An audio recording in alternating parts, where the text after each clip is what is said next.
The rules for building a property portfolio have completely changed. So in this video, I'm actually going to show you what's changed, why it actually matters, and how what you do on your first investment property could actually set you back years and cost you hundreds of thousands of dollars in capital growth.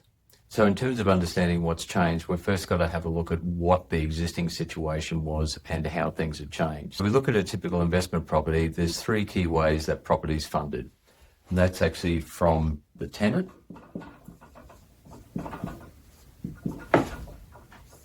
the ATO, the tax office, and also you. If we looked at how an established property was funded pre the changes with the budget, typically would have been, let's say the tenant was paying on a typical property, might have been $600 a week rent. The ATO would have been giving you a tax refund, which might have contributed around $300 to that property. And therefore that left you with a shortfall out of that property of $300 that you needed to make up yourself. So that came out of your own pocket. So that was like the typical structure that you'd usually see on a typical established property. The key things that have now changed, and it's mainly this one here, is with the ATO. That one is now gone. So with established property, the ATO is now not going to be kicking in that component, which basically means you now need to fund that $300 out of your own pocket, in addition to the $300 you were already funding. So overall, you're now looking at a situation where you're basically funding $600 out of your own pocket on that property. Now let's have a look at how that looks for a new property. The tenants, they're still paying their $600 a week.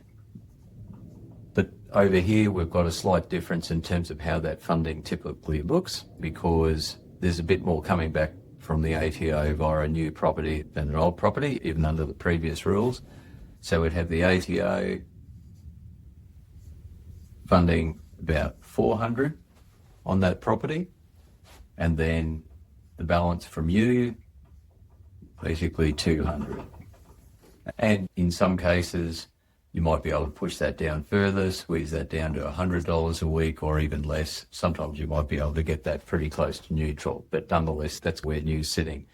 The other thing that's going to have an impact on building a portfolio is our borrowing capacity. So pre the changes, whether it was going to be new or established, we would have been looking at that ability to borrow, let's say for a typical household, around about $800,000 for that investment property. Where that's changed now, for established property, that 800's gone.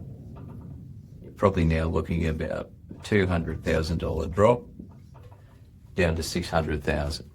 Over here on you, no real change there, so still at $800,000.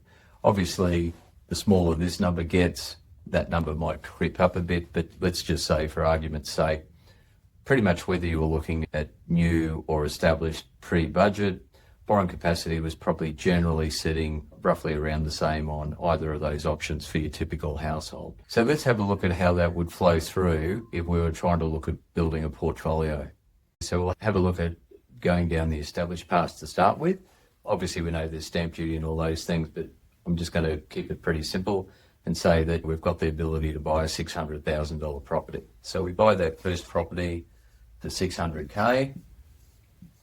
Now the issue is, because our borrowing capacity has been restricted, because now we've bought that property and we've effectively got $600 a week coming out of our pocket, our ability to go forward and borrow for that next one is going to be reduced. That if we want to come back to the bank and borrow again on investment, they run the numbers, they'll probably go, okay, now you can only do $400,000. So the issue would be then, if we want to go forward and do that next property, the best we could look at might be $400K. If we could find something in that sort of range, which obviously gets a lot tougher in the current market, or what's going to potentially happen in most cases is you're either going to have to wait till you start reducing debt overall, or you're going to need an increase in income. So what that basically means is you could be stuck on that one property for quite some time before you can actually move on to the next one. So now let's have a look at new property. As we mentioned earlier, let's say we've got that ability to buy a property at around about 800,000. So we've got 200 extra capacity in there. But let's say that we don't want to use all that on this first property. So again, we're going, okay, we're going to go and buy a $600,000 property. So we do our first property for 600K. And therefore, we've basically got another 200K up our sleeve in extra capacity. So let's say in about a year's time, we then decide we're going to move on with property number 2. And because we've already got that 200,000 up our sleeve that we haven't utilised, we go to the bank and they say, yep, you're good for another $600,000 purchase. So now we've got 2 properties there where we've got total value of 1.2. Let's say property doubles in value over 10 years. Then our end position over here, if we don't get off property number 1, is we end up with a $1.2 million asset. In terms of going down the new path, we've got 2 properties where our start point was 1.2.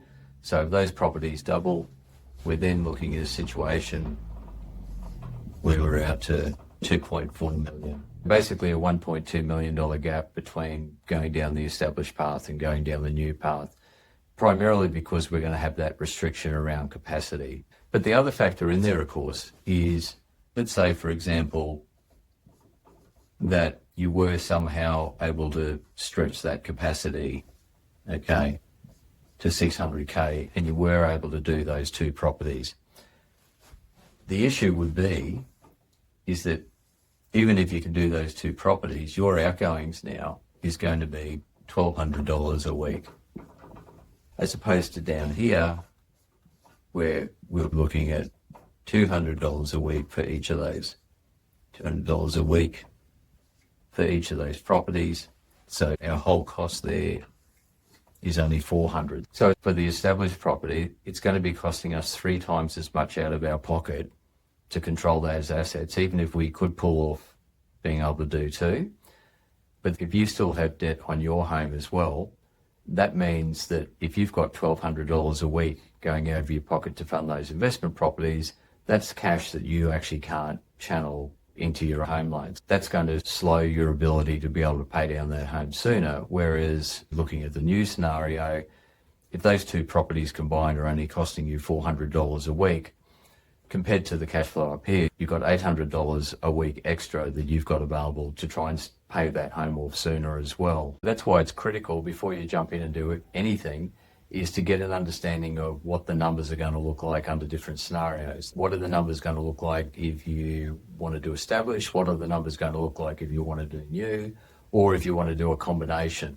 And at least play those scenarios out first, get an understanding of 1, what your capacity is going to be, but 2, what the costs are going to be associated with that. And like I said, particularly if you've still got home loan debt there as well, you want to have a plan for that. But it's not just looking about investment in isolation, it's also thinking about how do my decisions over here affect my home loan. So the next video coming up actually does a bit of a deeper dive into the budget and the changes and what they've actually meant. So you might want to check that out as well.